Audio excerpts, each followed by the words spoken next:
अतिशय मी मनापासून भारतीय जनता पक्षाचा ऋणी आहे।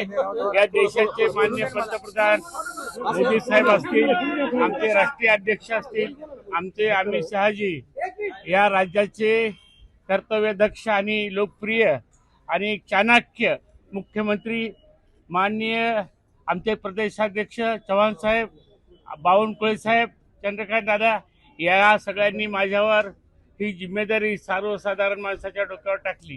मी आपल्या मार्फत श्रेष्ठींना आश्वासित करू इच्छितो की आपण दिलेली जबाबदारी अतिशय नम्रपणे ज्या उद्देशाने आपण दिली त्या उद्देशाने तळागाळातील लोकांचं भलं करण्यासाठी या पदाचा मी दुरुपयोग करणार नाही। या पदाचा उपयोग करून जे काही अन्यायाच्या विरुद्ध वाचा फोडण्याचं काम या पदाच्या माध्यमातून मी करेन।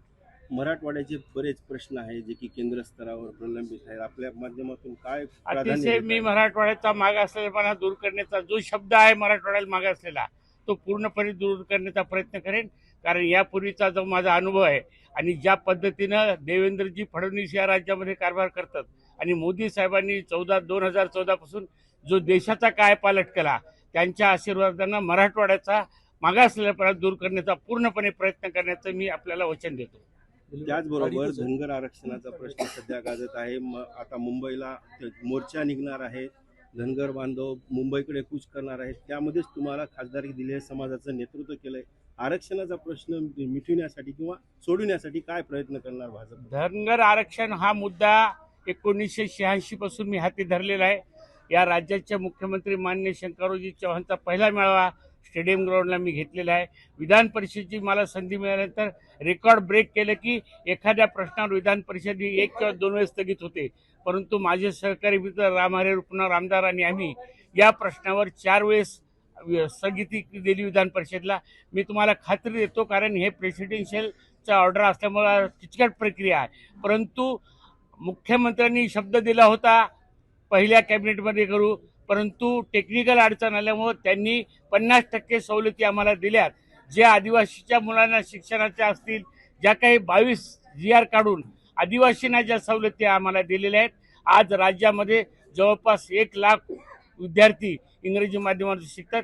मला खात्री आहे की मुख्यमंत्री, भारतीय जनता पक्ष आणि मोदी साहेब हे धनगर समाजाचा आरक्षणाचा प्रश्न सोडवल्याशिवाय राहणार नाहीत आणि तो आम्ही त्यांना सोडण्यासाठी पूर्णपणे आटोकाट प्रयत्न करेन। मी एवढंच सांगतो समाजाला की सबुरीने घ्यावं लागते, ज्याच्या हाती असते त्यांच्या पाठीमागे लागून घ्यावं लागते।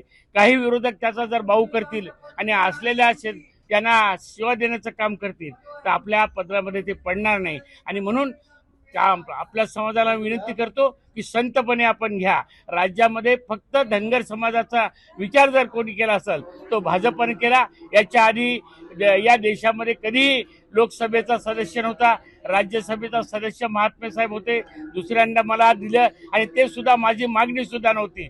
मी विचारही केला नाही की माझ्यासारख्या सर्वसामान्य माणसाला या देशाच्या उच्च हाऊसमध्ये भारतीय जनता पक्ष मला स्थान देईल। त्यांना मी त्यांचा ऋणी आहे की आणि ते दिलेलं उच्च स्थान मी खालच्या स्तराच्या माणसासाठी उपयोगी ठरवणार आहे, एवढीच मी आपल्या मार्फत श्रेष्ठींना आणि जनतेला आश्वासन देतो। आंदोलकांशी आपण चर्चा करणार आहात का? आता हे जे 15 ते 20 तारखेपर्यंत आंदोलन जाणार आहे मुंबईकडे, मी त्यांच्याशी ऑलरेडीच माझी चर्चा झाली। वास्तविक पाहता 4 तारखेला त्या बाबतीत जी बैठक ठेवली होती त्या दिवशीच मी त्यांच्या बैठकीला जाणार होतो, परंतु मला आमच्या श्रेष्ठींनी त्याच्या आदल्या दिवशीच निरोप दिला की आपण राज्यसभेचा फॉर्म भरण्यासाठी कागदपत्र तयार करून घ्यावे आणि म्हणून त्या बैठकीला गेलो नाही। मला खात्री आहे की त्यांचा प्रश्न सोडवण्यासाठी ज्या काही गोष्टी लागतील त्या त्यांना समजून सांगून सरकारच्या विरुद्ध जे आंदोलन पेटवण्याचा कार्यक्रम विरोधक करतात ते मी त्यांना समजून सांगून तसं होणार नाही याची दक्षता घेईन।